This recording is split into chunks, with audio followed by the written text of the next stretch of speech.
শুভ সন্ধ্যা। আহ, মানিক মিয়া মাতামাতির এই উৎসবে আপনাদের সবাইকে স্বাগত। আজকে ওয়েবিনারের প্রথম বিষয় সত্যজিৎ রায়ের জনরা ফিকশন। বক্তব্য রাখবেন যাদবপুর ইউনিভার্সিটির ফিল্ম স্টাডিজ ডিপার্টমেন্টের প্রফেসর ডক্টর অনিন্দ্য সেনগুপ্ত। প্রথমেই স্যারকে ধন্যবাদ জানাই আমাদের সাথে এই ওয়েবিনারটি করার জন্য। এটাই প্যান্ডোরা স্টিলের প্রথম ওয়েবিনার। আমরা অর্থাৎ প্যান্ডোরা স্টিল সত্যজিৎ রায়ের বিশেষ ভক্ত। অবশ্য সত্যজিৎ রায়ের ভক্ত কেই বা নয়, তবে এক্ষেত্রে আমাদের একটা বিশেষত্ব হলো যে এ যাবৎ আমরা যা কাজ করেছি তার প্রায় সবই সত্যজিৎ রায়ের বিভিন্ন কাজকে ট্রিবিউট করে। সেটা আমাদের বাংলা শর্ট ফিল্ম কিশোর রহস্যই হোক, অথবা আমাদের টি শার্ট ডিজাইন। ফলে আমাদের প্রথম ওয়েবিনার যে সত্যজিৎ রায়কে নিয়ে হবে এটা খুবই স্বাভাবিক। তবে সত্যজিৎ রায়ের জগৎজোড়া খ্যাতি সিনেমা নিয়ে হলেও আমাদের সাথে সত্যজিৎ রায়ের প্রথম পরিচিতি ঘটে তার বিভিন্ন গল্পের মাধ্যমে। সেটা তার বিভিন্ন ছোট গল্পই হোক বা ফেলুদা শঙ্কুর উপন্যাস। তো এই গল্পগুলোর মাধ্যমেই সত্যজিৎ রায়ের সঙ্গে ছোটবেলা থেকে আমাদের একটা সম্পর্ক শুরু হয়, এবং সেই মুগ্ধতা যে আমাদের আজও কাটেনি তা বলাই বাহুল্য। তাই আমাদের প্রথম ওয়েবিনারের বিষয় হিসেবে আমরা সাহিত্যিক সত্যজিৎ রায়কেই বেছে নিয়েছি। তার জনরা ফিকশন নিয়ে আজ অনিন্দ্য স্যার কথা বলবেন। আমি স্যারকে অনুরোধ করবো তার বক্তব্য শুরু করার জন্য। তবে তার আগে স্যারকে আমার জিজ্ঞাসা, একান্তই একটা ব্যক্তিগত কৌতূহল থেকে, যে পপুলার কালচারে তো জনরা ফিকশন বলতে আমরা সায়েন্স ফিকশন, গোয়েন্দা গল্প বা থ্রিলার, ভূতের গল্প, হরর, অ্যাডভেঞ্চার, এমনকি অ্যাকশন ধর্মী গল্পও বুঝি, অর্থাৎ সেই অর্থে রোমাঞ্চকর কাহিনী। কিন্তু জনরা ফিকশন মানে কি শুধুই তাই, বা এই ধারণা কতখানি ঠিক? প্রথমে যেটা হচ্ছে, আমার প্যান্ডোরা স্টিলকে ধন্যবাদ দিয়ে শুরু করি এই সুযোগটা করে দেওয়ার জন্য। সে অর্থে যেহেতু প্যান্ডোরা স্টিল যা করে এবং প্যান্ডোরা স্টিল নিজেকে যে ধরনের ক্রিয়েটিভ কাজকর্মের সাথে জড়িত, প্যান্ডোরা স্টিল সেই রকম জায়গা থেকে তো আমার মানে সেই রকম একটা প্ল্যাটফর্ম থেকে আমাকে এর আগে কখনো বলতে বলা হয়নি। তাই সেই দিক থেকে আমি শুনে রাজি হয়ে গেছিলাম। প্রথমে অভিনন্দন, যে প্রশ্ন জিজ্ঞেস করলো সেটা তো একদম ঠিক। তো শাখা প্রশাখা ছবিটা নিয়ে যদি একটু মনে করার চেষ্টা করি, শেষের দিকের ছবি তো ওনার তখন একটা মানে ভালো ছিল না স্বাস্থ্য। ওই তিন তিন চারটি ছবি ঘরে বাইরে থেকেই ওনার স্বাস্থ্যের অবনতি শুরু হয়। কিন্তু শাখা প্রশাখা মূল ব্যাপারটা কি ছিল, যে মোটামুটি ঝাড়খণ্ড বিহার এইরকম জায়গায় একটি ইন্ডাস্ট্রিয়ালিস্ট ফ্যামিলি। এবং সে কি ধরনের ইন্ডাস্ট্রিয়ালিস্ট ফ্যামিলি, যে এমন একজন ইন্ডাস্ট্রিয়ালিস্ট যার নামে ওই অঞ্চলটা, ঠিক যেমন জামশেদপুর, হ্যাঁ, এরকম টাইপের আর কি। এবং সেই এক পরিবারের এক বৃদ্ধ, তিনি অসুস্থ হয়েছেন এবং তার ছেলে মেয়েরা নেই, ছেলেরা মূলত তার সাথে দেখা করতে এসছে। এবং তার সাথে থাকে মূলত একটি সৌমিত্র চট্টোপাধ্যায় অভিনীত একটি তার পুত্র সন্তান ব্যাপার। এবং বাকি আহ, যে যারা থাকে তারা সবাই অন্য জায়গায় থাকে। তারা এবারে এসছে তার সাথে দেখা করতে। এবং সেইখান থেকে গোটা ছবিতে যেটা দেখা যায় যে এই অনেক রকম কমপ্লেক্সিটিস বেরিয়ে আসছে। এবং এই যে ছেলে, বাকি ছেলেগুলো তারা বিবিধভাবে কম্প্রোমাইজ তাদের জীবনে, সেটা বোঝা যায়। এবং তার মধ্যে আরেকটি ছেলে, তার তো সর্বকনিষ্ঠ আরেকটি ছেলে রঞ্জিত মল্লিক অভিনীত, সে বলে যে সে যাত্রা করতে যাচ্ছে। হ্যাঁ, এবং তার এক বৌদির সাথে কথা বলে, যেটা মানে সে তাদের পরিবারের যে স্টেচার, সেইখানে জিনিসটা খানিকটা অনভিপ্রেত, এরকম একটা ব্যাপার। কিন্তু সে বলে যে না, সে এটাই করবে, কারণ বাকি সবাই যারা যে ব্যবসা বাণিজ্য বা যে কাজকর্ম করে সেগুলোও যথেষ্ট কম্প্রোমাইজড। তার বদলে সে এই জায়গাটা করেই ঠিক আছে। অর্থাৎ মোটামুটি বোঝা যায় যে সারা ছবিতে এই দুটি ছেলে, যে একজন হচ্ছে যে একটু মানসিক ভাবে বিকারগ্রস্ত, এবং এই ছোটটি, এই রঞ্জিত মল্লিকের মানে সৌমিত্র চট্টোপাধ্যায়ের চরিত্রটি এবং রঞ্জিত মল্লিকের চরিত্রটি, এই দুটোর প্রতি এক ধরনের এমপ্যাথি আমাদের কাজ করছে। এবং ছবিটি শেষ হয় যে জায়গাটা, সেখানে হচ্ছে যে এই আহ, দাদু আর কি, যে প্যাট্রিয়ার্ক, তিনি হঠাৎ জানতে পারেন যে নাতি 2 নম্বরই বলে একটা শব্দ বলছে। এবং এই নাতির যে 2 নম্বরই শব্দটা যে হেলায় ব্যবহার করছে, এটাতে সাংঘাতিক একটা তিনি ব্যথিত হন। এবং দেখা যায় তার ওই কার্ডিওগ্রাফ যে হার্টের যে রেখাগুলো সেগুলো আনস্টেবল হয়ে যাচ্ছে, ওই জায়গাতে ছবিটা শেষ হয়ে যায়। এবং তার মধ্যখানে বোঝা যায় যে সত্যি স্যার তদানীন্তন বাঙালি ভদ্রলোক যে সমাজ, বলতে মধ্যবিত্ত ভদ্রলোক যে সমাজ, তার প্রতি উনি যথেষ্ট মানে বিরক্ত এবং আশাহত হয়ে পড়ছেন। এবার এই শাখা প্রশাখা ছবিটা সত্যিটা অনেক দিনের করার ইচ্ছা। মানে শাখা প্রশাখার উৎস যদি সময় তিনি একজন ভদ্রলোকের সাথে দেখা হয়েছিল। অপু সংখ্যার কিছুটা অংশ ওই ঝাড়খণ্ড, বিহার ওই রকম জায়গায় শুট করা হয়েছিল। সেই ভদ্রলোকের সাথে দেখা করার পরই ওর শাখা প্রশাখা ওর মাথায় আছে। এবং আমাদের কাছে শাখা প্রশাখার আরেকটা ড্রাফট, চিত্রনাট্য আরেকটা ড্রাফট পাওয়া যায়, যেটা এই লেট 60s লেখা। সেই ড্রাফটটাও একটু ভিন্ন রকম ছিল, কিন্তু মোট মোট যে ইয়েটা সেটা একই রকম। যে একটা বড় পরিবার, সে একটা ইন্ডাস্ট্রিয়ালিস্ট পরিবার, এবং সেখানে বাবা আছেন এবং তার ছেলে ছেলেরা আছে, এবং ছেলেরা যথেষ্ট কম্প্রোমাইজ করেন, এইরকম একটা সিচুয়েশন।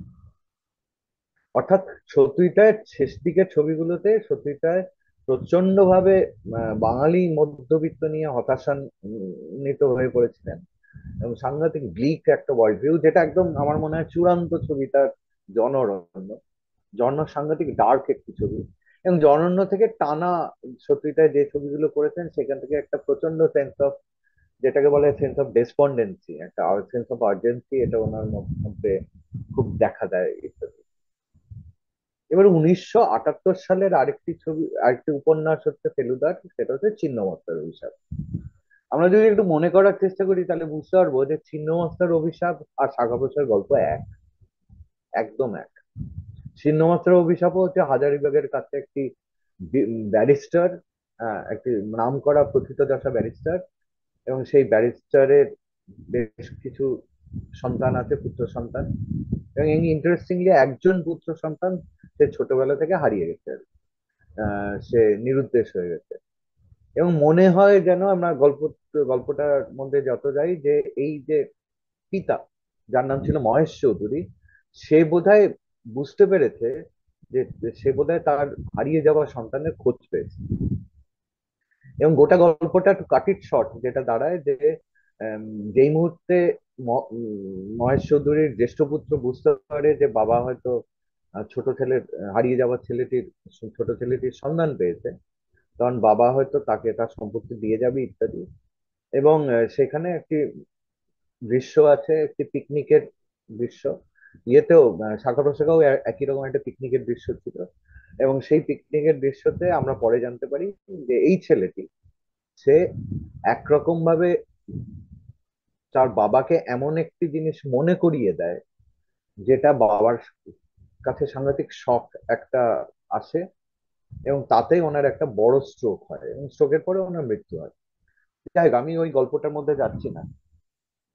এই দুটো গল্প প্রায় একই বলছি, কারণ কারণ ওইখানে যেরকম ছিল যে ওই আহ মানসিক বিকারগ্রস্ত বড় ছেলে সৌমিত্র চট্টোপাধ্যায়, একজন মানসিক বিকারগ্রস্ত, আরেকজন যাত্রা করে, এদের প্রতি সত্যি তার এমপ্যাথি কাজ করছে। এইখানে সেই জায়গায় আমরা বুঝতে পারি যে এই গল্পটি যখন ঘটছে, সেই সময় একটি সার্কাসের দল এসেছিল। সেই সার্কাসের দলের যে টাইগার ট্রেনার এবং বাঘের খেলা দেখায়, সেই আসলে এই পরিবারের ছোট ছেলে, এবং যাকে দেখে বাবা চিনতে পেরেছিল যে ছেলে আবার ফেরত এসছে। এবং ছবিটা শুরু হয় যেখানে, সেখানে কর্নেল সুরেশ বিশ্বাসের কথা মনে পড়ে দিয়ে শুরু হয়। কর্নেল সুরেশ বিশ্বাস আমরা জানি যে সাংঘাতিক একজন অ্যাডভেঞ্চারাস চরিত্র ছিলেন, যিনি মানে সাংঘাতিক ডানপিটে টাইপের একজন ক্যারেক্টার। এবং তারপরে কর্নেল সারা পৃথিবীতেই ঘুরে বেড়ান, উনিও সার্কাস ট্রেনার ছিলেন ইত্যাদি, বাঘের খেলা দেখাতেন। এবং শেষে কর্নেল সুরেশ বিশ্বাসের ব্রাজিলে তার আহ, জীবনের শেষ দিকটা ছিলেন ওই দিকে।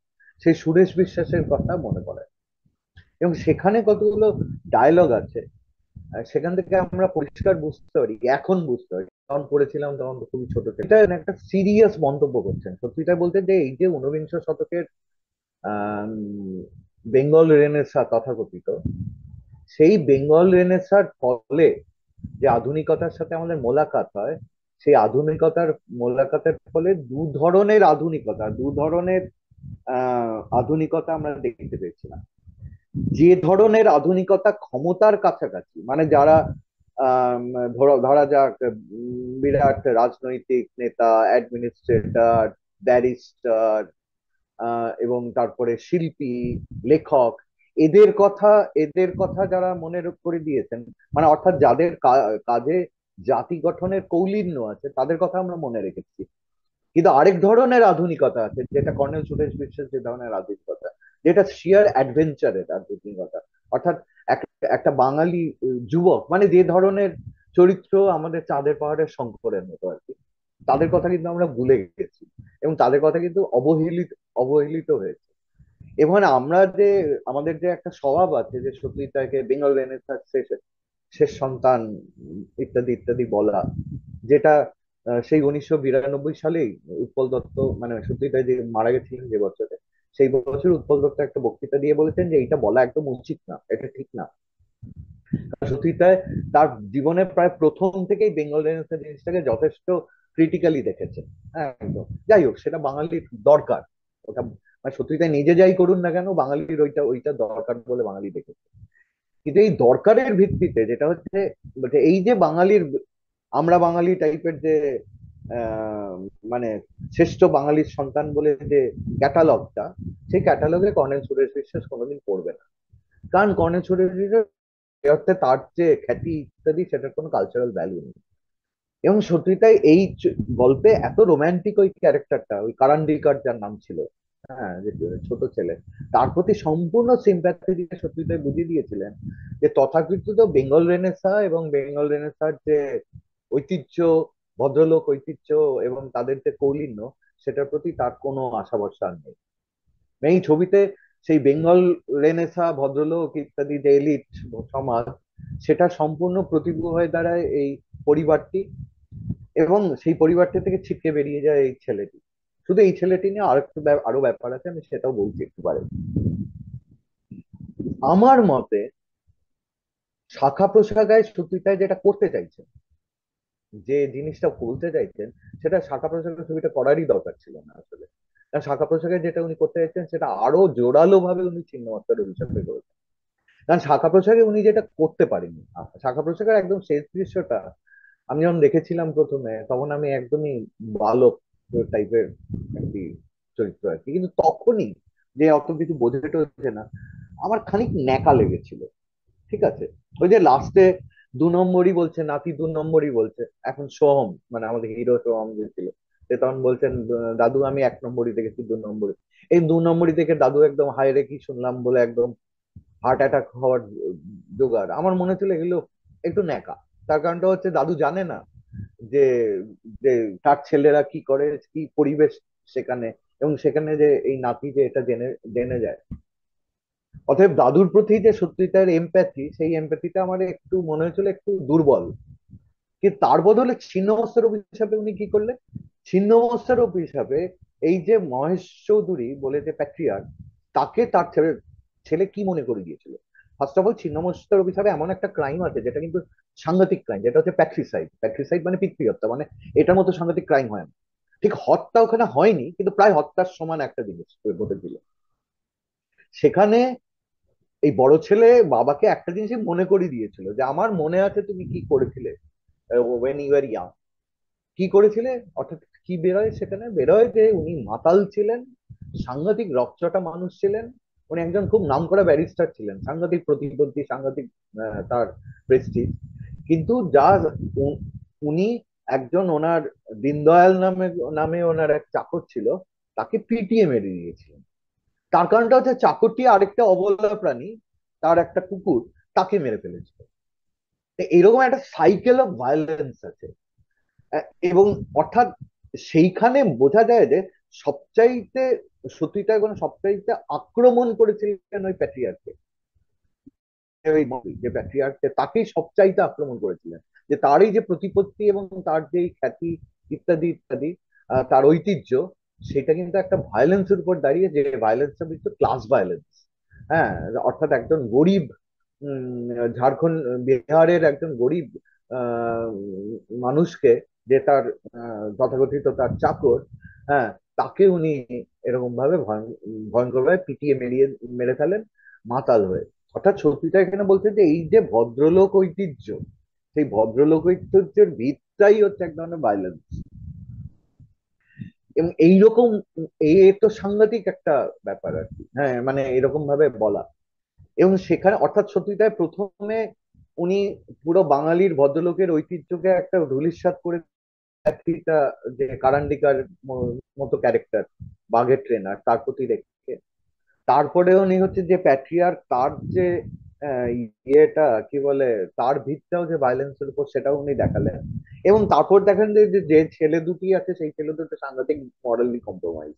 একজন তো পিতৃহত্যা অ্যাটেম্প করে, মানে তার অস্ত্র হচ্ছে স্মৃতি, স্মৃতি অস্ত্র তার, যে এমন একটা স্মৃতি মনে করিয়ে দেওয়া যার ফলে পিতার মৃত্যুও হতে পারে। এইরকম ভায়োলেন্ট একটা গল্প খুব কম পাওয়া যায়, এবং ডার্ক ব্লিক গল্প খুব কম কম পাওয়া যায়।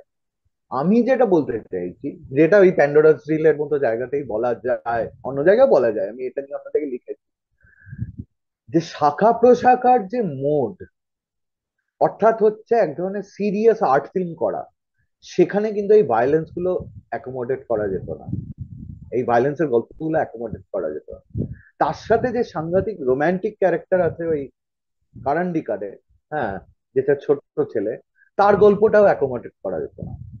মনে রাখতে হবে এই গল্পগুলো করা হচ্ছে কারণ গল্পটি হচ্ছে ডিটেকটিভ ফিকশন।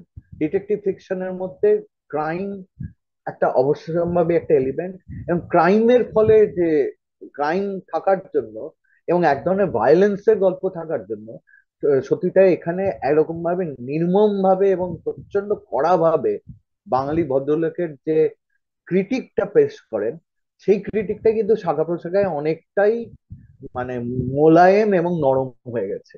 এটা কেন হয়ে গেছে? কারণ মোডটা, অর্থাৎ এখানেই আমি বলার চেষ্টা করছি যে সত্যিটাই আমাদের এমন একজন ফিগার যাকে আমরা মূলত, দেখুন সত্যিটাই হচ্ছে 92 সালে মারা গেলেন উনি। তারপর থেকে উনি হয়ে দাঁড়িয়েছেন বাংলা কালচার ইন্ডাস্ট্রির এটিএম, বুঝতে পারছেন তো? মানে যখন আপনার দরকার যে একটু টাকা পয়সা কম পড়েছে, সত্যিটাকে এটিএম এ কার্ড পাঞ্চ করলেন, হুড় হুড় করে টাকা বেরিয়ে এলো। কিন্তু এই যে সত্যিটাকে এরকম একটা কালচারাল ক্যাপিটাল করে তুলে যে মরা হাতি লাখ টাকা টাইপের একটা চলছে বাজারে, সত্যিটাই কিন্তু তার যে কাজকর্মের প্রতি যথেষ্ট একদমই মূল্যায়ন দেওয়া হচ্ছে বলে আমি মনে করি না। মানে এখন যেহেতু তিনি মৃত, তাই জন্য আমরা তাকে যেরকম ইচ্ছা, আমাদের যেরকম ইচ্ছা সেভাবে মনে রেখে দিয়েছি। এবং সত্যি যে পরের পর যে ফেলুদার গল্প দেখে দেখে দেখে দেখে আমাদের চোখ চোখ একদম মানে কি অবস্থা হয়ে গেল প্রায়। ওই গল্পগুলো পর্দায় চলতে থাকলেই আমাদের চোখে কানে কিছু দেখতে পাই না, এরকম একটা অবস্থা হয়ে গেছে। কারণটা হচ্ছে গল্পগুলোকে খুব মানে সত্যিই রায়ের মতো করে কিন্তু ব্যবহার করা হচ্ছে না। আমি আরো উদাহরণ দিচ্ছি যে সত্যিটা মাত্র দুটো ছবি করেছেন ফেলুদা, কিন্তু জয়বাল ফেলুনাতে কথা, জয় ফেলুনাতে উনি কি দেখাচ্ছেন মূলত, উনি দেখাচ্ছেন, মনে রাখতে হবে বেনারস ওনার খুব প্রিয় শহর। গোটা অপরাজিততে বেনারসকে যেভাবে দেখানো হয়েছে মানে একদম অত্যন্ত মানে, এবং ওটা ওনার অনেক লেখাতে ইত্যাদিতে উনি বেনারস অত্যন্ত আদরের শহর। এবং সেই বেনারসে কি হচ্ছে, ধর্ম, করাপশন, ক্রাইম, টাকা, পাওয়ারের একটা কনফ্লুয়েন্স হচ্ছে। এই এই যে আহ, যে যে পরিবারটা ছিল সেখানে পরিবারের যারা সদস্য, এইরকম একটা নেক্সাস তৈরি হচ্ছে। সত্যিই তাই ইজ বিকামিং প্রফিটিক। এবং এইভাবে যে দেখা, এবং ওই যে বিশেষ দৃশ্যটি যে শশীবাবু পিঠে ছোড়া মারা আছে, গলির ওই দিক থেকে শশীবাবু আসছেন, প্রচন্ড নিরীহ মানুষ, যে এবং তার তিনি যখন চলতে আসছেন, আর এখন দেখলে বোঝা যায় যে ওই শট নেওয়ার সময় সত্যিটা কিন্তু একদম হৃদয় চুরমার হয়ে গেছে। মনকে ধরা যায় না, কারণ মঙ্গলাল বেরিয়ে যাবে, আলটিমেটলি মঙ্গলাল এত পাওয়ারফুল ও বেরিয়ে যাবে। সত্যিটা অনেক আগে থেকে কতগুলো ভারতবর্ষের সম্ভাব্য ভবিষ্যতের দিকে কতগুলো ওয়ার্নিং দিচ্ছেন, তার মতো করে কতগুলো ওয়ার্নিং, এবং সে দিচ্ছেন কিন্তু ওনার জন ফিকশন। আমি যেটা বলতে চাইছি, মানে এবার আমি গুটিয়ে নেওয়ার চেষ্টা করব, সেটা হচ্ছে যে আমাদের সতীর্থকে মনে করা, আমাদের সত্যিটাকে আমরা যেভাবে মনে করছি সেই মনে করাটা কখনো সামগ্রিক হচ্ছে না। হয় ওনাকে মনে করতে হবে ওনার তথাকথিত সিরিয়াস আর্ট সিনেমা দিয়ে, কিন্তু মনে রাখতে হবে যে সত্যিটায় তার বাইরের থেকেও, সত্যিটায় যে তার যে এন্টায়ার এই জ্ঞর সাহিত্য যেটাকে আমি বলছি, এখানে মূলত সায়েন্স ফিকশন। দেখুন, গোয়েন্দা গল্পটা সত্যিকার কিন্তু ততটা ফেভারিট ছিল না। আমরা পরে হয়তো আমরা জানতে পেরেছি যে গোয়েন্দা গল্পটা আসলে বিজয় রায়ের বেশি ফেভারিট ছিল। যে সত্যিকার গোয়েন্দা গল্প লিখতেন, কিন্তু যেটা হচ্ছে কি, যেহেতু ফেলুদা সাংঘাতিক হিট করে গেছিল, উনি লিখতেন সেটা, কিন্তু ওনার মনটা বেশি থাকতো কিন্তু ওনার সায়েন্স ফিকশন, কারণ উনি নিজেও সায়েন্স ফিকশন বেশি পছন্দ করতেন। এবং হরর, হরর ওনার সাংঘাতিক একটা প্রিয় জায়গা। এবং গোয়েন্দা গল্প থেকে ওনার লিখতে ভালো লাগছে না, সেটা সত্যি ফেলুদার একদম শেষ একটা গল্পে পরিষ্কার করে বলে দেওয়া আছে যে ওর পোষাচ্ছে না আর, হ্যাঁ, এই জিনিসগুলো পোষাচ্ছে না। এবার ব্যাপারটা হচ্ছে, আমরা হয় ওনাকে এখন মনে রাখি, হয় হচ্ছে আমাদের কালচারাল ক্যাপিটাল হিসেবে যে উনি আমাদের গরিমান্বিত একজন ফিল্ম মেকার, নয়তো মনে করে রাখি উনি ওনার পপুলার কালচারের একটা জায়গা। কিন্তু এই দুটো কোনোটাই কিন্তু ওরকম ভাবে মানে সামগ্রিক না। আমি যেটা বলতে চাইছি যে উনি ওনার সিরিয়াস, তথাকথিত সিরিয়াস কাজে যে কাজগুলো করছেন বলে আমার মনে হয়, আমাদের মনে হয়, একটু শঙ্কুর কথাটা ভাব, মানে কোথায় না কোথায় যাচ্ছে। হ্যাঁ, সারা পৃথিবীতে ঘুরে বেড়ায় শঙ্কু, কিন্তু শঙ্কুর গল্পে একটা স্থান প্রায় নেই। একবার উল্লেখ আছে, একবার উল্লেখ আছে সামান্য, হয়তো সেই স্থান নেই, নগণ্য। সেটা হচ্ছে কলকাতা। অর্থাৎ এখানে সত্যিটা একটা ভিন্ন আধুনিকতার কথা ভাবছেন। শঙ্কু কাজ করে গিরিডিতে। অর্থাৎ ব্যাপারটা দেখি শঙ্কু একটা প্রান্তে, মানে প্রান্ত মানে যেটা বাংলাদেশেরও বাইরে, বিহারের গিরিডির একটা জায়গায় সঙ্গীতার ল্যাবে অত্যন্ত মানে যেটা হচ্ছে আহ, মানে কম দামি প্রযুক্তি দিয়ে শঙ্কু কতগুলো ইনোভেশন করে। এবং সবচেয়ে ইম্পর্টেন্ট যেটা হচ্ছে, শঙ্কু কিছুতেই তার ইনোভেশনের পেটেন্ট বিক্রি করে না। শঙ্কু গল্পে পর পর পর পর আছে কতগুলো ভিলেন আছে, তারা মূলত ক্যাপিটালিস্ট। তারা এসে শঙ্কুর ইনোভেশনের প্যাটেন্ট কিনতে চায়, কিন্তু শঙ্কু কিছুতেই প্যাটেন্ট বিক্রি করবে না। এবং শঙ্কু ওই গিরিডিতেই থাকবে, ওখানকার ল্যাবেই কাজ করবে, ওখানকার ল্যাবে কাজ করে উনি একজন জগৎ বিখ্যাত একটা সায়েন্টিস্ট। অর্থাৎ শঙ্কুর মাধ্যমে কিন্তু সত্যি এক্স্যাক্টলি পথের পাঁচালী সত্যিতে নিজে যেভাবে ছবি করেছিলেন, যে একদম মানে প্রায় বাতিল টাইপের প্রযুক্তি দিয়ে পথের পাঁচালী আনকোড়া নতুন ছেলে, হ্যাঁ, এবং এমন ভাবে ছবি করছেন যে ছবি দেজনার ভাবে ছবি করাটা কেউ সাপোর্ট করে না। যে ন্যাচারাল লাইট শুটিং, রিয়েল লোকেশনে শুটিং, তখন ওগুলো করা যাবে না, ইত্যাদি ইত্যাদি। এবং সেইগুলো করে তারা, এরা যেটা করছে, তারা ভাবছে যে আমরা কিন্তু ওয়ার্ল্ড রিনাউন্ড একটা ছবি করবো। এই যে এই যে পদ্ধতিটা, এই পদ্ধতিটাই হচ্ছে শঙ্কুর পদ্ধতি। এবং শঙ্কুর গল্পের মধ্যে পর পর পর পর শঙ্কুর গল্পের মধ্যে এই এক ধরনের আধুনিকতা, যে আধুনিকতা ক্ষমতার সাথে লিপ্ত না, এবং যে আধুনিক মন, যেটা ক্যাপিটালিজমের বিরুদ্ধে, এটা নিয়ে টানা কথা বলা আছে। ঠিক আছে? অর্থাৎ আমি যেটা বলতে চাইছি, সত্যিকারের যশ সাহিত্য আমরা নেগলেক্ট করি কিভাবে, ওটা শুধুমাত্র বিনোদন আর ছোটদের জিনিস বলে। হ্যাঁ, সেটা তো এক অবশ্যই, উনি নিজেই বলে গেছেন এগুলো ছোটদের, এবং উনি নিজেই কতগুলো যুক্তি দিয়েছেন যেগুলো দাঁড়ায় না। ওনাকে জিজ্ঞেস করা হয় যে ফেলুদার গল্পে মেয়েরা নেই কেন, উনি বলছেন ছোটদের জন্য বলে। এবার মেয়েরা থাকলেই যেন বড়দের হয়ে যায়, মানে এই যুক্তিটার কোনো মানেই হয় না। সেটা ওটা নিজেদের ওনার নিজের কতগুলো কন্ট্রাডিকশন আছে। কন্ট্রাডিকশনটা ওনার নিজের কন্ট্রাডিকশন নেই না, আমাদের সেই সময় শিশু সাহিত্য বা কিশোর সাহিত্য বলতে আমরা যা বুঝতাম, তার কতগুলো কন্ট্রাডিকশন আছে। আমাদের যে কিশোর সাহিত্য, সেটা খুবই পুরুষ কেন্দ্রিক, পুরুষ তৈরির একটা, পুরুষ মন তৈরির একটা কারখানা বলা যায়। তা সেখানে তো মেয়েদের মেয়েরা অবহেলিত ছিলই। তা সেইটা ওনার মধ্যেও সেই দোষ ত্রুটিগুলো আছে, যে উনি যে সেটা থেকে মুক্ত সেটা না। কিন্তু উনি নিজে বারবার বলে গেছেন এগুলো ছোটদের জন্য, ছোটদের জন্য। কিন্তু যেটা হচ্ছে জনান্তিকে, ওখানে উনি অনেক সিরিয়াস কাজকর্ম করে যাচ্ছে। সেটা হচ্ছে লাভের মধ্যে হয়েছে কি, যেটা যেটা হচ্ছে সত্যি, যে সময়কার কাজ, উনি যে সময়কার কাজ করেছিলেন আর কি, সেই সময় ওনারা জন ফিকশনের প্রতি একটা ইন্টারেস্ট দেখাচ্ছেন শুধু না, সেটাকেও একটা গুরুত্ব দিচ্ছিলেন। মুশকিলটা যেটা হয়ে গেছে, তারপর থেকে 90-এর দশকের পর থেকে জন ফিকশন নিয়ে কাজকর্ম তো, জন ফিকশনের কোন কৌলিন্য নেই আর। অর্থাৎ ধরা হয় যে জন ফিকশন সবসময় বিনোদন এবং ছোটদের। এখনো ইদানিং যে জট ফিকশন সাংঘাতিক বেড়ে গেছে আমাদের আহ বাংলা পাবলিশার, কিন্তু সেটার মান উন্নতি হয়। তার কারণটা কি, সেটা যারা লেখেন তারাও ধরে নেন সেগুলো খুব আহ মানে অকুলীন ব্যাপার আর কি। যে তথাকথিত এই যে মানে আপাতভাবে মনে হয় যেন গোয়েন্দা গল্প লেখাটা এই এই এই সিরিয়াস সামাজিক ব্যাপারের কাজ না, কিন্তু সত্যি তাই দেখা যাচ্ছে যে সেইটাই উনি করছেন। কিন্তু আমার মনে হয় সেটা শাখা প্রশাখাতে অত পাওয়ারফুল হবে না। না হওয়ার কিছু কারণ আছে, কারণ শাখা প্রশাখা তথাকথিত সিরিয়াস আর্ট সিনেমার মধ্যে পড়ে। কিন্তু ছিন্নমস্তার অভিশাপ যেটা, যেহেতু ওটা জনর ফিকশন, যেহেতু ওটা টিপিক্যাল গোয়েন্দা গল্প, টিপিক্যাল গোয়েন্দা গল্পর চাইতেও যেটা হচ্ছে একটু পাল্প ঘেঁষা গোয়েন্দা গল্প, মানে একটা খুব সিরিয়াস গোয়েন্দা গল্পে এই কারান্ডিকারের মতো একটা চরিত্র থাকবে না। হ্যাঁ, মানে রোমান্টিক, সাংঘাতিক রোমান্টিক একটা চরিত্র। এবং সেই চরিত্রর যে ফাংশনে আমি দেখেছিলাম যে শাখা প্রশাখায় উনি যে জিনিসটা করতে ব্যর্থ, ব্যর্থ বলবো না, একটা এক্সটেন্ট অব্দি করতে পারছেন। কি বলে, ছিন্নমস্তার অভিশাপ আরো পাওয়ারফুল একটা জায়গায় যাচ্ছে। আহ আমি ইনসিডেন্টালি এখানে বলে রাখি যে সাহিত্য একাডেমিতে একটা আমি বক্তৃতা দিয়েছিলাম সোনার কেল্লা নিয়ে।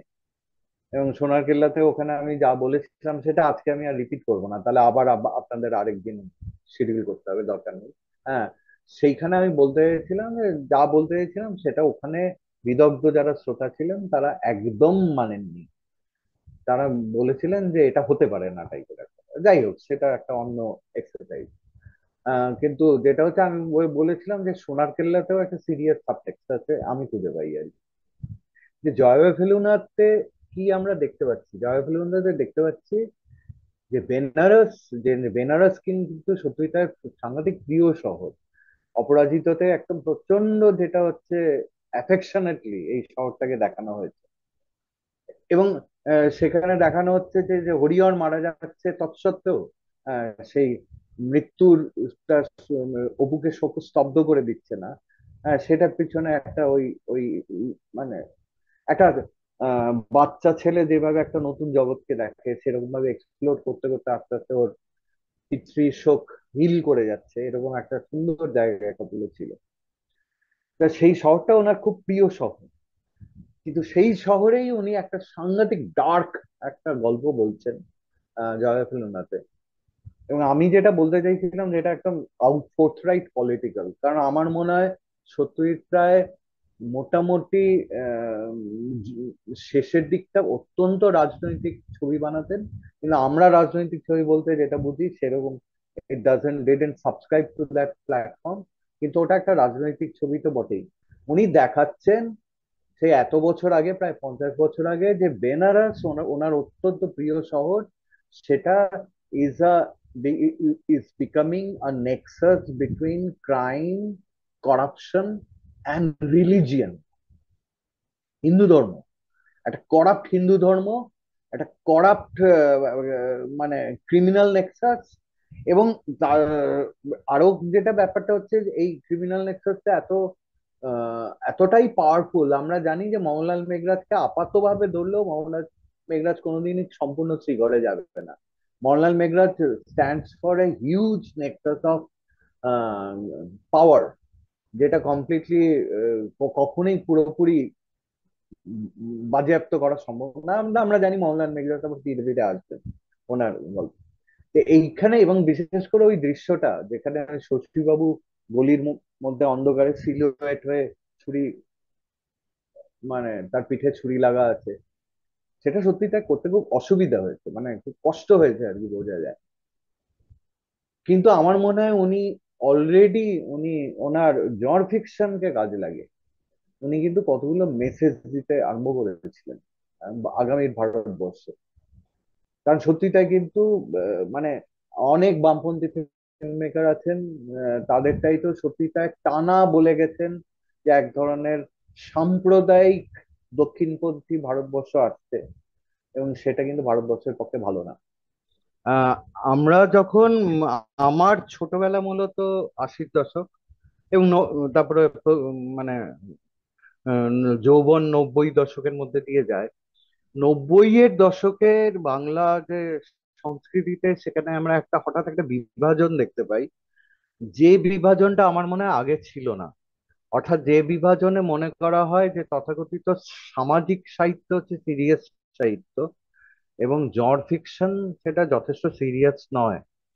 এবং তারপর থেকে আমি যেটা দেখতে পাই সেটা হচ্ছে যে জড় ফিকশনের প্রতি এক ধরনের অবহেলা, যেটা উল্টো জ্বর। বরং আমি আশির দশকে অদৃশ বর্ধন, সত্যজিৎ রায়, এমনকি সুনীল গঙ্গোপাধ্যায় এদের যে লেখা পড়ছিলাম, সেখানে আমরা দেখেছিলাম যে এনারা মানে সেই বিভূতিভূষণ বন্দ্যোপাধ্যায় থেকে শুরু করা যায়, যে একটা পর্যায়ে ছিল যখন বাঙালি বাংলা সাহিত্য একই গুরুত্বের সাথে একই এঙ্গেজ করেছিলেন।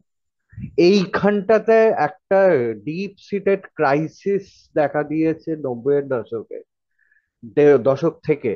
এবং আমার সেই ক্রাইসিস এখনো চলছে। ক্রাইসিস মানে যে তথাকথিত জন ফিকশনকে এখনো সেভাবে গুরুত্ব দেয় না। এই এই বিভাজনটা, এই বাইনারিটা খুব ধার করা। এটা কিছু কিছু ইউরোপীয় বা আমেরিকান জায়গায় কিছু কিছু এই বিভাজনটা আছে। কিন্তু যেটা অবাক, যেটা দেখা যায়, আপনারা অনেকে হয়তো বলবেন যে ইদানিং আবার জন ফিকশনের একটা সাংঘাতিক আম, মানে বেড়েছে, এক ধরনের পপুলারিটি আবার বেড়েছে। কিন্তু আমি বলবো না, সেটা এক্স্যাক্টলি তা না। কারণ এখন যারা জন ফিকশন করছেন, ওই থ্রিলার বা হরর ইত্যাদি লিখছেন, তারাও কোথাও জানেন যে জিনিসটা সিরিয়াস না, এবং জিনিসটার মাধ্যমে সিরিয়াস কোনো এনগেজমেন্ট করা যায় না। খুব কয়েকজন এক্সেপশন আছেন, সেরকম কয়েকজন ছাড়া। আমি যে সবার লেখা যে পড়ি যে তাও না, কিন্তু মানে জন ফিকশনেরও নিজস্ব একটা বিবর্তন ঘটে। আর আমি একটা উদাহরণ দিচ্ছি আপনাদের। বাঙালির বাংলা গোয়েন্দা গল্প কিন্তু মূলত দেখা যাচ্ছে, এবং এখানে আমার যে প্রিয় মাধ্যম সিনেমা, আমি সেই সিনেমাকেই প্রধানত ভাবে দায়ী করব। যে মূলত বাংলা সিনেমার জন্য যেটা হচ্ছে, যে বাংলা গোয়েন্দা গল্প সেটা ওই হোমস হোমস এরকুল পোয়ারোর যে মডেলটা, যেটা মূলত ব্যোমকেশ বা ফেলুদার মডেলে দেখা যায়, সেখানেই আটকে গেছে। যে যে জায়গাটা মানে প্রায় 100 বছর হলো পশ্চিম ছেড়ে বেরিয়ে চলে গেছে। ঠিক আছে, তারপর থেকে নানাবিধ অন্যরকম মডেল তারা এক্সপ্লোর করছে, ইত্যাদি ইত্যাদি। কিন্তু বাঙালির পপুলার যে ধারণা গোয়েন্দা গল্প, সেটা মোটামুটি ওইটাতেই আটকে বসে আছে। এইটাতেই বোঝা যায় যে এটা হচ্ছে, তার কারণটা হচ্ছে তার কারণ বাঙালি বাংলা উম, সমাজ বিদ্বজ্জন ইত্যাদি তারা মনে করেন যে জর্জ ফিকশনটা খুব ছেলে মানুষই একটা জায়গা। কিন্তু আমি আগের দিন যেটা দেখাতে চাইছিলাম, যে যে সত্যিটার কাজ থেকে বোঝা যায় যে কেসটা বরং উল্টোটা। অনেক ক্ষেত্রে সত্যিটায় হয়তো তথাকথিত তার বড়দের সিরিয়াস সিনেমায় যেরকম তীব্রতার সাথে কতগুলো সামাজিক মন্তব্য করার কথা, তার চাইতেও মানে জটিল ভাবে করেছেন উনি হচ্ছে ওনার গোয়েন্দা গল্পে, বা অন্যথা বা শঙ্কুর গল্প ইত্যাদি ইত্যাদি। কিন্তু আমি এখন এখানে থামি, কারণ আবার দুম করে আমি এক গাদা সময় নিয়ে নিতে চাইছি না। আপনাদের প্রশ্ন থাকলে সেটা নিয়ে আজকে বাকিটা হোক। স্যার, আমি একটা জিনিস যেটা জানতে চাইছিলাম। আপনি বলছিলেন না যে আপনি ওখানে যখন বলছিলেন তখন আপনার কথার অনেকেই বিরোধিতা করেছিল বা মেনে হুম নেয়নি, মানে হুম কোন হুম। বিষয়টা মেনে নেয়নি তা? না, তাহলে সোনার কেল্লাটা আমাকে গুছিয়ে বলতে হবে, বা ওই পেপারটা গুছিয়ে বলতে হবে। সেটা তো এখন আমাদের উপায় নেই। আচ্ছা কারণ আচ্ছা, তাহলে হ্যাঁ হ্যাঁ। তাহলে আধ ঘন্টা 40 মিনিট লাগবে। আমার একটা আন্দাজ দিচ্ছি। আহ আমার পয়েন্টটা যেটা ছিল যে সোনার কেল্লা, ওখানে সোনার কেল্লা ছবিতে, এটা ইন্টারেস্টিংলি, আমি গল্পের কথা বলছি না, ছবিতে ওটা ইন্ট্রোডিউস হয়েছিল থ্রু সোনার পাথর বাটি। একটা মন্তাজ ছিল, তোমার মনে আছে কিনা জানি না, যে ম্যাজিক্যালি একটা দোকানে ওই পাথর মনে মানে আছে। হুম হুম। বাটিগুলো, ব্ল্যাক ব্যাকগ্রাউন্ডের ওপর টক টক হ্যাঁ টক হ্যাঁ টক করে হ্যাঁ হ্যাঁ, টক টক টক টক টক করে অ্যাপিয়ার চলে আসছে। করছে। এইখানে কিন্তু আমার মনে হচ্ছিল উনি স্ট্রেস করতে চাইছেন সোনার পাথর বাটি। সোনার পাথর বাটিটা একটা প্রবাদ, একটা প্রভাব। হ্যাঁ, হ্যাঁ, অর্থাৎ প্রবাদ, যেটা হ্যাঁ। পাওয়া যায় না। হুম। হ্যাঁ, পাওয়া যায় না। রাইট। ওটার সাথে কানেক্টেড হচ্ছে সোনার কেল্লা। সেই হ্যাঁ। সময় যেটা হচ্ছে আরেকটা জিনিসও ওয়াজ ফ্লোটিং ইন দ্য এয়ার, কারণ কোন সময় ছবিটা তৈরি করা হয়েছে তাহলে বোঝা যাবে। সেটা হচ্ছে সোনার বাংলা। হুম। অর্থাৎ কোথাও ওটা ছবিটার মধ্যে একটা ইউটোপিয়ার সন্ধান আছে। ঠিক আছে, হুম। আমি কম্পেয়ার করেছিলাম আটটা ছবি যেটা অনেক পরে বেরোবে, কিন্তু অদ্ভুতভাবে দুটো ছবির মধ্যে সাংঘাতিক কতগুলো ইমেজ রেজিমের মিল আছে। সেটা হচ্ছে আব্বাস কিরোসিমের where is my friend's home. সেখানে পরপর পরপর কতগুলো ইমেজ দেখিয়ে দেখানো যায় যে ঠিক মুকুল যেভাবে ওই কেল্লার মধ্যে ওর বাড়িটা খুঁজে যাচ্ছে, যারা আব্বাস কিরোসিমের ছবিটা দেখেছেন তারাও জানেন যে ওখানে একটা বাচ্চা ছেলে তার বন্ধুর বাড়ি খুঁজছে। সেখানে ইমেজ গুলো একদম এক। এমনকি প্রায় রং, মানে সোয়েটারের রংটাও এক, একটা লাল রঙের টাইপের সোয়েটার বোধহয় পরে। এবং তারপরে একটা জায়গা আছে যেখানে মুকুল সাংঘাতিক, যখন মুকুল দেখছে যে মুকুলের সঙ্গে সঙ্গে আসলে কতগুলো দুষ্টু লোক চলে এসছে মুকুলের পিছন পিছন, এবং তার যেন তার সোনার কেল্লা এবং তার যে ইউটোপিয়াটা সেটা কলুষিত হয়ে যাচ্ছে, এবং কোথাও যেন সেই রাইট। সেই জিনিসটা ওই ডেকে নিয়ে এসছে, এরকম একটা ব্যাপার। সেখানে মুকুলের একটা কান্না আছে, হুম। সেই কান্না খুব অ্যাডাল্ট কান্না। সেই কান্নাটা হচ্ছে স্বপ্নভঙ্গের কান্না, যে ইউটোপিয়া নেই। আমার মতে, আমি মতে যে সত্যিটার একটা এক ধরনের সোনার বাংলা হতে পারতো, কিন্তু সেই সোনার বাংলাটা হয়নি, এবং তার যে যন্ত্রণাটা, এইগুলো নিয়ে কথা বলেছিলাম। এবং সেখানে লোকজন বলেছিল এগুলো হয়টা না। তার কারণটা হচ্ছে আম, সেটা অত্যন্ত জটিল, কারণ আমরা যখনই কোনো একটা ছবির অর্থ নির্মাণ করি, আমাদের মনে মাথায় কাজ করে যে সত্যিটা এটা ভেবেছিলেন নাকি। আমি যেটা বলছি সেটা সত্যিটা ভেবেছিলেন কিনা বোঝার কোনো দরকারই নেই। আমি এখানে পরপর কতগুলো স্ট্রাকচার প্যাটার্ন দেখতে পাচ্ছি, আমি প্যাটার্ন গুলো পড়ছি আর কি। কিন্তু সেই প্যাটার্ন পড়াটা পছন্দ হয়নি ওখানে। আমার মূল যেটা বক্তব্য ছিল যে যে ছবিটা ওনার সিরিয়াস ছবি হিসেবে পড়ার কথা না, সেই ছবিটাও যদি আমরা পড়ার চেষ্টা করি সেখান থেকেও আমরা যথেষ্ট কতগুলো সিরিয়াস প্যাটার্ন বার করতে পারি, এইটুকুই ডেমনস্ট্রেট করার কথা ছিল। সেটাই। স্যার আরেকটা যেটা প্রশ্ন, যেটা আপনি এই জর ফিকশন আর সিরিয়াস আর্ট এদের মধ্যে যে বিভাজন বা এক ধরনের বৈরিতার কথাও যদি বলি, এটা আপনি বলছেন যে 80-র দশকের আগে অতটাও ছিল না, কিন্তু 90-র দশকের পরে বিভাজনটা অনেক বেশি বেড়ে গেছে, বিশেষ করে হুম হুম আমাদের হুম বাঙালি কালচারের ব্যাপারটা হুম অনেক হুম। বেশি বেড়ে গেছে। হ্যাঁ হ্যাঁ। তো আহ মানে বিষয়টা হচ্ছে তো তাহলে এই সিরিয়াস আর্ট করতে গিয়ে উনি জর ফিকশনের এই ভায়োলেন্সের এলিমেন্ট গুলোকে অ্যাকোমোডেট করতে পারছেন না, আপনি এরকম একটা কথা বলছিলেন না হ্যাঁ যে হ্যাঁ হ্যাঁ ওই হ্যাঁ। শাখা প্রশাখা। তো হুম হুম সেক্ষেত্রে তো হুম। মানে তাহলে তো সেখানেও একটা বিভাজন চলেই আসছে না যে না না আহ, না, আমার বারবার মনে হয় দেখবে যে তুমি যদি একটু দেখো যে সত্যিটা কখন থেকে সিরিয়াসলি রেগুলারলি জন ফিকশন লিখতে আরম্ভ করছেন, এবং এখান থেকে আমরা জানি যে উনি ফেলুদা নিয়ে একটা যে সময় বোধ হয় টায়ার্ড হয়ে যাবেন, কিন্তু শঙ্কুর প্রতি ওনার সাংঘাতিক আহ, ইয়ে ছিল, একটা এনার্জি ছিল। এবং পরে আমরা জানতে পেরেছি যে আসলে গোয়েন্দা গল্প উনি অতটা ভালোবাসতেন না, মানে গোয়েন্দা গল্প ছিল বিজয় রায়ের খুব প্রিয় ছিল, বিজয় রায় রেগুলারলি পড়তেন। সত্যিই তাই রেগুলারলি পড়তেন, কিন্তু হচ্ছে science fiction, super natural, horror ইত্যাদি। অতএব পয়েন্টটা হচ্ছে এই এই যে জগৎটা, সেই জগৎটায় উনি কিছু ওনার কাজকর্মটা বাড়ছে আর কি। এবং সেটা এই জন্য বাড়ছে না যে আম, এই জায়গাটা কি বলে, যে এটাতে খুব পয়সা কড়ি হচ্ছে বলে, ওরকম ব্যাপারটা ওরকম না। আমরা মোটামুটি দেখা যাবে যে 70-80-র দশক উনি টানা লিখে গেছেন, যত মানে ছবি বানানোর চাইতে ওর এনার্জিটা এই দিকে গেছে আমার মনে হয়। আমার মনে হয় দেখো, উনি ওনার এতদিন বাদে ওনার যে শিল্পী মনটা যদি আমি বুঝতে পারি না, আমরা যদি বোঝার চেষ্টা করি, তার মধ্যে কিন্তু এই বাইনারিটা নেই। উনি নিজে একটু মিসলিড করেছেন ফেলুদার ক্ষেত্রে। উনি বলেছেন ফেলুদা ছোটদের জিনিস, অত সিরিয়াসলি নেওয়ার কিছু নেই। কিন্তু আমার মনে হয় না উনি খুব আনসিরিয়াস ব্যাপার স্যাপার করছেন এই এটার জন্য। আর বাঙালি সমাজে কেন এই জিনিসটা, এইটা আমার কাছে খুব অস্পষ্ট, আমি বুঝতে পারি না। কারণ যারা মানে আমি নিজে সায়েন্স ফিকশন লিখি, আমার একজন চেনা বন্ধু, সে সিরিয়াস সাহিত্য পড়াশোনা করে, সে আমার মুখের উপর বলে গেছে যে আমি তো আপনার লেখা পড়বো না, তার কারণ আমি সায়েন্স ফিকশন পড়ি না। এবার এই এই এই যে এই অকপট কথাবার্তাগুলো অত্যন্ত স্টুপিড।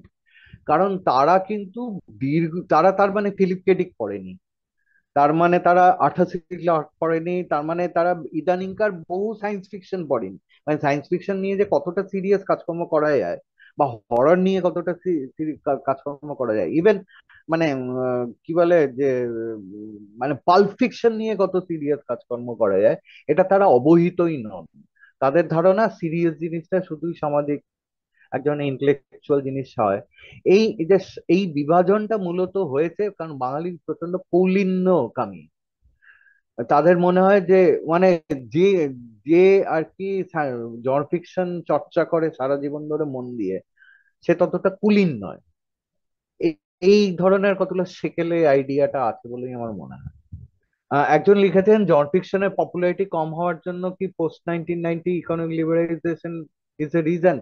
আমি জানি না, কারণ আমাকে যেটা দেখো আমি, দেখুন আমি ছোটবেলায় যখন আমি পড়তে আরম্ভ করেছিলাম, তখন তো এগুলো দেখছিলাম, তখন আমি দেখছিলাম যে সুনীল গাঙ্গুলি বড়দের উপন্যাসও লেখা, কিন্তু রেগুলার ভিত্তিতে ছোটদের জিনিসও লিখছে।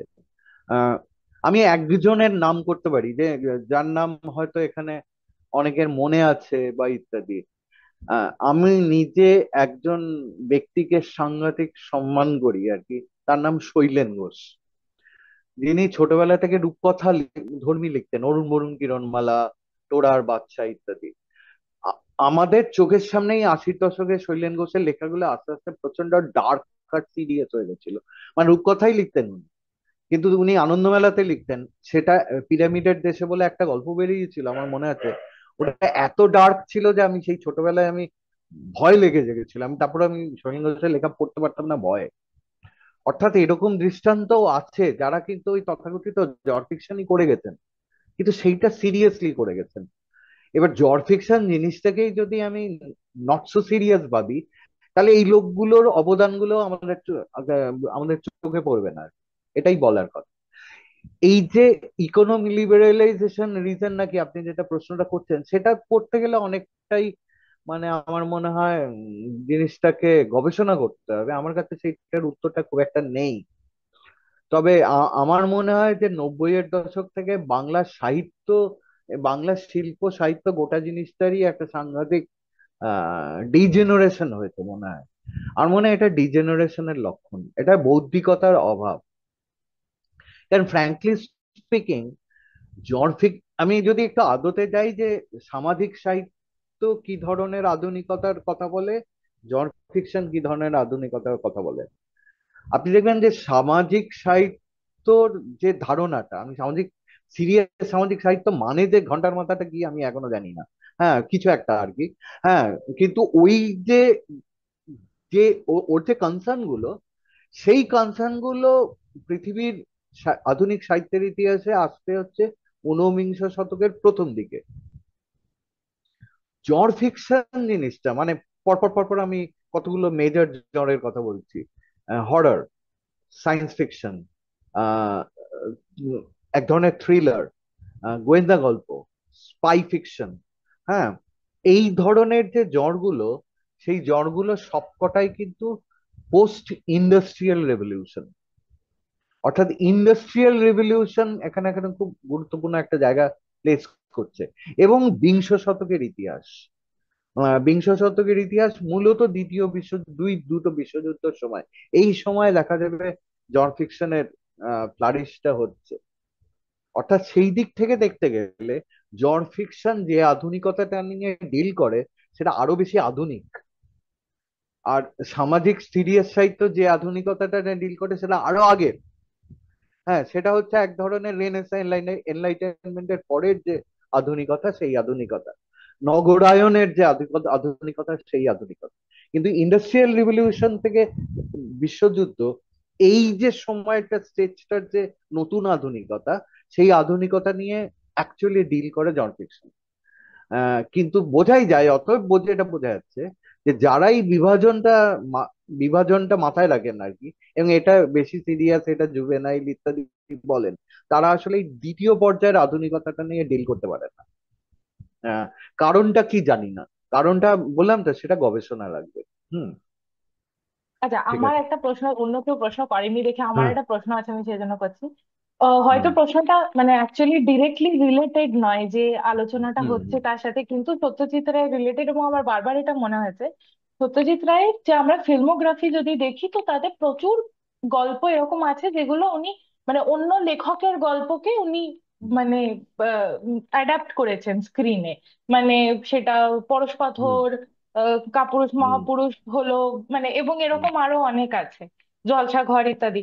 কিন্তু মানে the quality of the film has never, যেটা ইউজুয়ালি হয়ে হুম থাকে যে আমরা লিটারেচারটা পড়ে সিনেমাটা দেখি, বা সিনেমাটা দেখে একটুখানি মানে মনে হয় যে এটা ঠিক লিটারেচারটাকে হিট করতে পারলো না, সেটা পথের পাঁচালীর ক্ষেত্রেও হয়নি বা অন্য ক্ষেত্রেও হয়নি। হুম এইটা মানে এটা খুব ইউনিক ব্যাপার আমার মনে হয়, যে কারণ কি মোস্ট অফ দ্য টাইম এটা দেখা গেছে যে লিটারেচারকে অ্যাডাপ্ট করতে গিয়ে সেটা ঠিক দাঁড়ায়নি, আসল মেসেজটা পৌঁছয়নি হুম বা সেটা ঠিকঠাক দাঁড়ায়নি। হুম তো মানে হুম। এটা নিয়ে যদি কিছু বলতে পারেন, কারণ কি মানে এটা অদ্ভুত ব্যাপার, না এটা না, ইউনিকলি, আমি এইটা, জানি না আমার জানার এই, কম কি হ্যাঁ, আছে কিনা।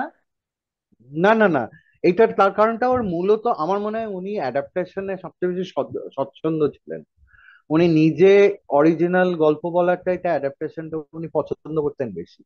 হুম। বলে মনে হয় উনি যখন তখনই অ্যাডাপ্টেশন করেছেন যখন ওনার হাতে উনি যে ধরনের গল্পটা চাইছেন সেই ধরনের গল্পটা পাচ্ছেন না বলে করছেন না, ওরকম একটা ব্যাপার। বা আরো জটিল ব্যাপারটা আমি কিন্তু সময় নেই বলে অতটা বলছি না। কিন্তু পয়েন্টটা যেটা হচ্ছে, ওনার প্রথম থেকে যে জন্য 1955 থেকে 65 সাল অব্দি সত্যজিৎ রায়ের সাথে মূলত সমালোচকদের প্রধান যে মিসআন্ডারস্ট্যান্ডিং এর জায়গাটা, সেই জায়গাটা এই জন্যই যে উনি তো মনেই করতেন অ্যাডাপ্টেশন মানে গল্পে যেটা আছে সেটা দেওয়া নয়। আমি আগের দিন যে বক্রোক্তিটা করেছিলাম যে ওনার ছেলেই বরং ওটা করেন। ওনার মানে সন্দীপ রায় যেভাবে ফেলুদা করেন সেটা হচ্ছে একদম বইয়ে যা আছে পর পর পর পর করে দেওয়া। কিন্তু উনি নিজেই নিজের গল্প করতে গিয়ে সেটা করেন। ঠিক আছে। আহ, এবং সোনার কেল্লা জয়া ফেলুনাথ আলোচনা করে দেখানো যায় যে উনি নিজের ছবি গল্প যখন অ্যাডাপ্ট করছিলেন তখনও উনি অরিজিনালটা থেকে চেঞ্জেস করছেন, এবং তার ফলে যে কি কতগুলো জিনিস হচ্ছে যেগুলো অত্যন্ত ভালো। তার কারণটা হচ্ছে উনি বলতেনই একটা জায়গায় একটা ছোট্ট লাইন আছে, হ্যাঁ, যে যে যদি একজন ফিল্ম মেকার উপন্যাসে যা আছে সেটাই রেখে দেন, এটা ছবিটা করারই মানে হয় না। এবং উনি একটা টার্ম ইউজ করেছিলেন যেটা খুব ভালো। উনি বলছিলেন যে এটা হওয়া উচিত এক ধরনের ফিল্মিক ইন্টারপ্রিটেশন। অতএব উনি যখন পথের পাঁচালী করছেন, ওনার Pather Panchali is an interpretation of the novel, ওনার Charulata is an interpretation of Narsingdi, এবং এটা একটা ক্রিটিক্যাল ইন্টারপ্রিটেশন, যে জন্য আমাদের জিনিসটা তো ফ্রেশ লাগে। যে ওনার কিন্তু মানে ওটা সবসময় ব্যাপারটা এরকম না যে আমাকে ডিভিয়েট করতে হবে বলেই করার জন্যই ডিভিয়েট করব, তা না। মানে ছবি জিনিসটা হচ্ছে এক ধরনের পাঠ, মানে সিনেমাও এক ধরনের reading of the original, and that reading is a critical reading. এই জিনিসটাই আরেকটা রিসেন্ট প্রশ্ন বেঙ্গলি জন এসেছে। ফিকশন, হ্যাঁ, কি রিকমেন্ড করবেন? আমি খুব রেগুলার পড়ি না ভাই। মানে আমি অনেকগুলোই পড়ার চেষ্টা করেছি, ভালো লাগেনি, কিন্তু কিছু কিছু দারুণ লেগেছে। আহ, এটা বোধহয় একটু মানে ঘরের কথা বলা হয়ে যাবে, কারণ আমারই এক রিসার্চ স্কলার আছেন আমার আন্ডারে, উনি পিএইচডি করছেন। উনি একটি গোয়েন্দা গল্প লিখেছেন আকাশ আংশিক মেঘলা বলে, অর্করতন সমাজদার বৈভাষিক থেকে বেরিয়েছে, যেটা অত্যন্ত ভালো হয়েছে গোয়েন্দা গল্প হিসেবে। এবং আমার তো মনে হয় যে আম, ওই মানে সেই পুরনো হোমসের ঘরানার নয়। আহ, আহ, এবং তারপরে হচ্ছে সাক্ষ্যজিৎ ভট্টাচার্যের শেষ মৃত পাখি, অত্যন্ত ভালো গোয়েন্দা গল্প। শুধু গোয়েন্দা গল্প না, মানে অত্যন্ত ভালো একটা লেখা। এরকম ইত্যাদি। আমি গুচ্ছের এই তান্ত্রিক হরর ফরর বেরিয়েছে, আমি ওগুলো পড়ার চেষ্টা করেছি, আমার ভাল লাগেনি। আমার খুব ধৈর্য থাকে না ওগুলো ওগুলো মানে বাজে জিনিসের ধৈর্য থাকে না, ইত্যাদি। সায়েন্স ফিকশন প্রচুর ভালো লেখা হচ্ছে।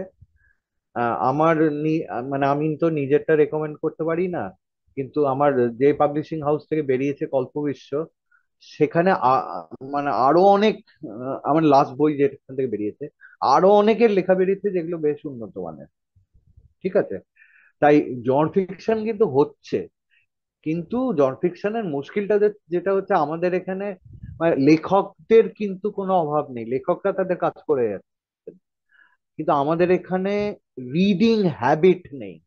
আমাদেরকে ইন জেনারেল যে রিডিং কালচার, এখানে দোষটা এবার কিন্তু আমি নির্মাতা, পাবলিশার বা রাইটারদের দিচ্ছি না, দোষটা দিয়ে দিচ্ছি কমপ্লিটলি পাঠকদের। পাঠকরা কিন্তু আর জিনিসগুলোকে সিরিয়াসলি পাঠ করছে না। এবং হয়তো এটা বলতে অনেক টাইম লাগবে, সিরিয়াসলি এনগেজ না করলে জট ফিকশনের উন্নতি হয় না। আর সেটা একটু ভেবে দেখার আছে। মানে আমি নিজে বলতে পারি, আমি যে সায়েন্স ফিকশন লিখেছি তো, এদিকে আমি তো যাদবপুর ইউনিভার্সিটিতে পড়াই, আমার ক্লাসের একটি ছেলেও জানে না যে আমি সায়েন্স ফিকশন লিখি, কিন্তু তারা পড়ে না। এটা হচ্ছে এটাই আমার মানে চরম আইরানি আর কি, যে আমার ছাত্ররা পড়ে না। এটাই ব্যাপার। আমি তাদের তো নিজের লেখা পুশ সেলও করতে পারি না, আমি বলতে পারি না আরে আমার ক্লাস করো না, আমার গল্প পড়ো, এটা তো বলতে পারি না, কিন্তু আমি জানি তারা পড়ে না। তাদের তাদের কোনো মানে যারা পড়ে তারা, এবার এবার আরেকটা বলি যে যেটা সম্বন্ধে অনেক কিছু বাঙালির অবস্থাটা বোঝা যাবে, যারা জন ফিকশন পড়ে তারা বাংলা পড়ে না, যারা বাংলা পড়ে তারা জন ফিকশন পড়ে না।